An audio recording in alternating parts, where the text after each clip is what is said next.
तुम लोग यकीन नहीं करोगे, लेकिन मैंने एक एस क्लास एबिलिटी अवेकन कर ली थी। मैं इन्फिनिट मैना जनरेट कर सकता था। मुझे लगा अब तो मेरी लाइफ सेट है, मैं पूरा ओपी बन जाऊंगा और सारी लड़कियां मेरे पीछे पीछे होंगी। लेकिन कहानी की शुरुआत में ही किस्मत ने साला उल्टा खेल कर दिया। वजह बस ये थी कि मेरी मैजिक सिर्फ मेजेस और हीलर्स के काम की थी। मैं बस एक लो लेवल हंटर था, लेवल 29। लड़ाई के समय मेरा रोल बस साइड में खड़े होकर फाइट देखना होता था, जैसे कोई बेकार एनपीसी। जब टीम के मेजेस का मैना खत्म हो जाता तभी मेरी जरूरत पड़ती। मैं आगे जाकर उनका मैना रिचार्ज करता। मेज फिर फुल मैना में आकर फुल पावर अटैक करता और बॉस को आराम से उड़ा देता। लेकिन मजे की बात यह थी कि किसी ने कभी थैंक यू तक नहीं बोला। सब मुझे एक टूल की तरह यूज करते थे।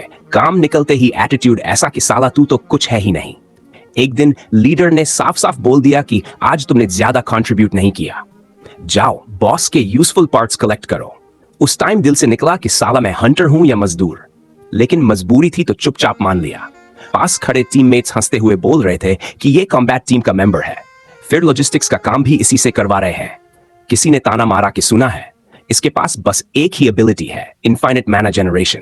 भले ही एस क्लास स्किल हो लेकिन बेकार है, क्योंकि हीलर्स खुद माना रिचार्ज कर लेते हैं। ये बस प्रोसेस थोड़ा फास्ट कर देता है। आज जैसे बॉस फाइट में जहां बेहिसाब मैजिक चाहिए, वहां इसका काम निकल जाता है। वरना नॉर्मल मॉन्स्टर्स हंट करते वक्त तो ये साला पूरी तरह यूजलेस है। 5 साल से हंटर है और अभी तक लेवल 30 भी नहीं पहुंचा। मैं बस सब सुनकर अंदर ही अंदर झेलता रहा और मन में यही सोचता रहा कि बस लेवल 30 होने दो, फिर सबकी बोलती बंद करूंगा। लेकिन जब मैं ग्रेट सेज गिल्ड के हेडक्वार्टर्स पहुंचा तो वहां मुझे सबसे घटिया न्यूज मिली। उन्होंने बोला कि सोनो, अब कोई भी तुम्हारे साथ टीम नहीं बनाना चाहता और तुम अभी लेवल 29 हो, इसलिए अकेले डंजन क्लियर करना इम्पॉसिबल है। काफी डिस्कशन के बाद हमने डिसाइड किया है कि तुम्हें बिजनेस डिपार्टमेंट में ट्रांसफर किया जाए, जहां तुम अपनी स्किल का सही यूज कर सको। उस पल मुझे लगा कि अगर डंजन ही क्लियर नहीं कर सकता तो मेरी सारी मेहनत किस काम की थी। आखिर में मैंने गिल्ड छोड़ने का फैसला कर लिया। लेकिन जो बात किसी को नहीं पता थी वो ये कि मेरी एबिलिटी सिर्फ इनफाइनाइट मैना तक लिमिटेड नहीं थी। असल में मेरी स्किल हंटर बनने से पहले ही अवेकन हो चुकी थी। स्किल एक्टिवेट होते ही मेरे सामने एक पॉपअप आया। जैसे ही मैंने कॉपी पर क्लिक किया, वो पॉपअप मेरे हाथ में फूड बन गया। पहले मुझे लगा ये तो गॉड लेवल स्किल है, लेकिन जब ठीक से समझा तो पता चला कि इसके ड्रॉबैक्स कितने खतरनाक हैं। जैसे ही कॉपीड आइटम्स मेरे बॉडी से दूर जाते थे, वो लाइट में डिसॉल्व होकर गायब हो जाते थे। ऊपर से कॉपीड इक्विपमेंट पर भी लेवल रिस्ट्रिक्शन था। अगर आइटम मेरी लेवल से ऊपर का होता तो कॉपी ही फेल हो जाती। अजीब बात यह थी कि कॉपीड मैजिक पावर गायब नहीं होती थी और उसे दूसरों को ट्रांसफर भी किया जा सकता था।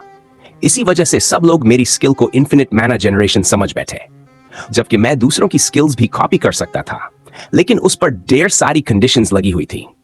तभी मेरे फोन पर एक न्यूज अलर्ट आया कि आइलैंड नेशन में क्लिसिया ड्रैगन सोर्ड एग्जिबिट होने वाली है। ये long sword 2 special skill slots और डिफेंस बूस्ट देती थी। इसकी सबसे पागल बात यह थी कि जैसे ही कोई इसे पकड़ता उसका लेवल सीधे 200 तक जंप कर जाता था, जबकि इक्विपमेंट रिक्वायरमेंट सिर्फ लेवल 30 थी। ये लेजेंडरी डिवाइन वेपन बस एक बड़ी प्रॉब्लम के साथ आती थी और वो थी इसकी ड्यूरेबिलिटी। सिर्फ डेंट पॉइंट्स, लेकिन मेरे लिए ड्यूरेबिलिटी कोई इश्यू नहीं थी क्योंकि मैं इसे इनफाइनेटली कॉपी कर सकता था। मुझे बस 1 हफ्ते में लेवल 30 पहुंचना था और उस सोर्ड को छूना था। तो मैंने एक टेम्परेरीली बनी हुई टीम ज्वाइन की, giant king spider dungeon conquer करने के लिए, और वहां भी वही पुराना सीन था। मैं फिर से मेज के पीछे छुपा हुआ था और कभी कभी उस ब्लॉन्ड बंदे का मैना बूस्ट कर रहा था। वो ब्लॉन्ड वैसे भी काफी रूड था। हर बार जैसे ही उसका मैना रिफिल होता, वो बिना सोचे समझे अल्टीमेट अटैक स्पैम करने लगता। उसे जरा भी डर नहीं था कि माना खत्म हो जाएगा। लेकिन अब मुझे उससे कोई फर्क नहीं पड़ता था। मैं बस ये सोच रहा था कि लेवल अप होने के लिए मुझे और कितना एक्सपीरियंस चाहिए। तभी इकोना बोला, सीनियर सोनो, अभी भी स्टेटस इंफॉर्मेशन देख रहे हो? वो ग्रेट सेज गिल्ड का मेंबर था और टेक्निकली मेरा जूनियर, लेकिन आयरनी देखो, सीनियर होते हुए भी मेरी हालत काफी मिजरेबल थी। सुना था पैसों की कमी की वजह से वो फ्री टाइम में ऐसे टेम्पररी टीम्स ज्वाइन करता था, कैश कमाने के लिए। थोड़ी देर बाद हम बॉस रूम पहुंच गए। सामने था लेवल 80 जायंट किंग स्पाइडर। वहां का प्रेशर सच में बहुत ज्यादा था और मेरे दिमाग में बस यही चल रहा था कि क्या हम सच में इस चीज को हरा पाएंगे। मैं अंदर से काफी नर्वस था।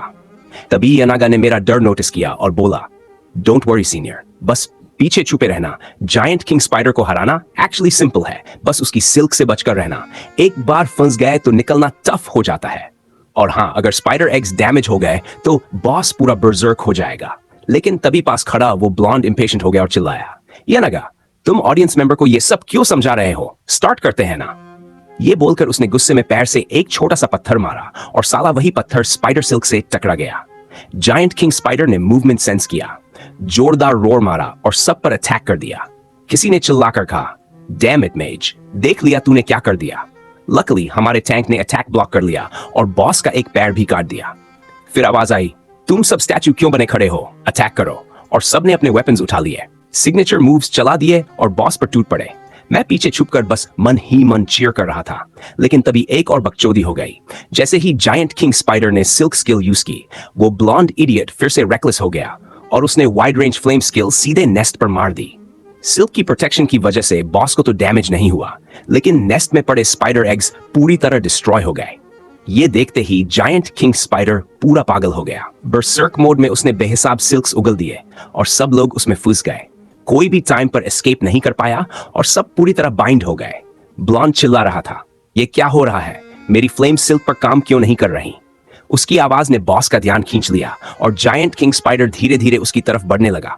तभी उसे अपनी स्टूपिडिटी समझ आई और वो डर से कांपने लगा। नो की चीख के साथ वो इस दुनिया से गायब हो गया। ये सब देखकर मेरे अंदर भी टेरर भर गया। मेरा पूरा शरीर सिल्क से जकड़ा हुआ था, मैं हिल भी नहीं पा रहा था। दिमाग में बस एक सवाल था कि अब मुझे कौन बचाएगा। जायंट किंग स्पाइडर का नेक्स्ट टारगेट मैं था। इतने पास से उस मॉन्स्टर को देखकर मुझे पूरा डिस्पेयर महसूस हुआ। मैंने सोचा था ये लो लेवल डंजन सेफ होगा, लेकिन साला यहां तो मौत सामने खड़ी थी। मैं इसे एक्सेप्ट करने को तैयार नहीं था। तभी मेरे दिमाग में प्रॉम्प्ट आया, do you want to copy and paste? जैसे ही मैं मरने वाला होता हूं, मेरी एबिलिटी ऑटोमेटिकली एक्टिवेट हो जाती है और वो मेरे पिछले मोमेंट का एक कॉपी पेस्ट कर देती है। असली बॉडी गायब हो जाती है, लेकिन मेरी रेजरेक्शन मुझे इस क्राइसिस से बाहर नहीं निकालती। मैं फिर से बॉस के हाथों मर जाता हूं। कंट्रोल 5 और नई रिवाइव हुई वर्जन तुरंत हाइड हो जाती है। ये सब काम नहीं कर रहा, मैं क्या करूं? तभी मुझे एक कमजोर क्राई सुनाई देती है। ये एकोना है, मतलब वो अभी भी जिंदा है, लेकिन मैं अभी खुद को बेयरली प्रोटेक्ट कर सकता हूं। बॉस लगातार पास आ रहा है। मुझे पता है अगर मैंने कुछ नहीं किया तो इकोना साला मर जाएगा। डैम इट, सीनियर होने के नाते मैं कैसे अपने जूनियर को मारते हुए देख सकता हूं। इसलिए मैं सोर्ड लेकर चार्ज करता हूं और बॉस के अटैक के लिए जो फुट उठाने वाला था उसे हेविली स्ट्राइक करता हूं। पावरफुल रिकॉइल से मैं जमीन पर गिर जाता हूं। लकीली बॉस का अटैक डिफ्लेक्ट हो जाता है। तभी सिस्टम पॉपअप आता है, लेवल 30। मैं सिस्टम पैनल को कंफ्यूज होकर देखता हूं। ये क्या हुआ? मैंने अचानक लेवल अप कैसे कर लिया? क्या मेरा अटैक अभी अभी कोई इफेक्ट दे गया? लेकिन इससे ज्यादा सोचने का टाइम नहीं था, क्योंकि मैं फिर से बॉस के हाथों मरता हूं। Control 5, are you kidding me? लेकिन अब सिंस मेरे अटैक्स बॉस को डैमेज कर सकते हैं, मैं और नहीं भागूंगा। चाहे मैं कितनी बार मर जाऊं, मैं इसे डिफीट कर दूंगा। 3 दिन और रातों की लड़ाई के बाद मैं पिछली बार मर चुका हूं। लगभग सब वेपन्स टीम के मेरे कारण टूट चुके हैं। मेरी लेवल फिर बढ़ गई, जो गुड न्यूज है, और बॉस अब वूंड से भरा हुआ है। अब समय है इस बैटल को खत्म करने का। मैं जल्दी से बॉस के सिल्क अटैक से डॉज करता हूं। जब वो मुझे फिर अटैक करता है, मैं मौका पकड़ता हूं। मैं उसके जायंट लेग पर लीप करता हूं, सोर्ड हाई उठाकर लंच करता हूं। डाई, पूरी ताकत लगाकर बॉस के हेड पर स्लैश करता हूं, लेकिन सोर्ड टूट जाती है। चीप कॉपीड गुड्स का ये नुकसान है, भरोसेमंद नहीं। मैं बैलेंस खो देता हूं और जमीन पर जोर से गिर जाता हूं। बॉस मुझ पर रोर करता है और जैसे ही मैं डेथ फेस करने वाला होता हूं, मिरेकल होता है। जहां मैंने स्ट्राइक किया था वहां क्रैक्स दिखने लगती हैं। ये पूरे बॉडी में फैल जाती हैं और एक एक्सप्लोजन के साथ बॉस काउंटलेस पीसेस में टूट जाता है। इस समय सोनो जमीन पर पावरलेसली पड़ा है, हेवी ब्रीदिंग करता हुआ। फाइनली मैंने कर दिखाया। फिर numerous level up notification Windows popup होती हैं। थोड़ी रेस्ट लेने के बाद मैं एकानागासु को कैरी करके डंजन से बाहर निकलने की तैयारी करता हूं, लेकिन तभी सडन अटैक आता है। मैं डर के मारे आगे देखता हूं। कई लेवल 30 स्पाइडर ऑफस्प्रिंग इमर्ज हो रहे हैं। डैम इट, मैं ठीक हूं, लेकिन यानागासु अभी भी यहां है। इतने सारे स्पाइडर्स के खिलाफ मैं बस अपनी बॉडी यूज कर सकता हूं, उसे प्रोटेक्ट करने के लिए। जैसे ही ये छोटे स्पाइडर्स अटैक करने वाले होते हैं, मिरेकल होता है। फ्रंट स्पाइडर आधा कट जाता है और अचानक मेरे सामने एक फिगर अपीयर होती है। काउंटलेस स्पाइडर्स उस पर रश करते हैं, लेकिन मिस्टीरियस पर्सन सिर्फ वेपन रेज करती है। टेरिफाइंग हेलफायर इंस्टेंटली सब स्पाइडर्स को एशेस में बदल देती है। हेलफायर हाईएस्ट लेवल की फायर मैजिक है। दुनिया में सिर्फ हैंडफुल लोग ही यूज कर सकते हैं। अगर मैं सही याद कर रहा हूं तो आइलैंड नेशन में सिर्फ एक ही यूजर है, मैजिक स्वॉर्ड्समैन, जो विचेस ब्लेड यूज करता है। आइलैंड नेशन का 5th रैंक्ड हंटर। क्या वो हंटर नेनेसी है? क्या तुम दोनों ही सर्वाइवर्स हो? वो पूछती है। जमीन पर स्कैटर्ड बॉडीज देखकर सब high level hunters, low level सोनो न सिर्फ बॉस रूम सर्वाइव करता है बल्कि एक टीममेट भी बचाता है। नेसी अब सोचने लगी होगी कि यहां सच में क्या हुआ, तुमने ये कैसे मैनेज किया? वो पूछती है।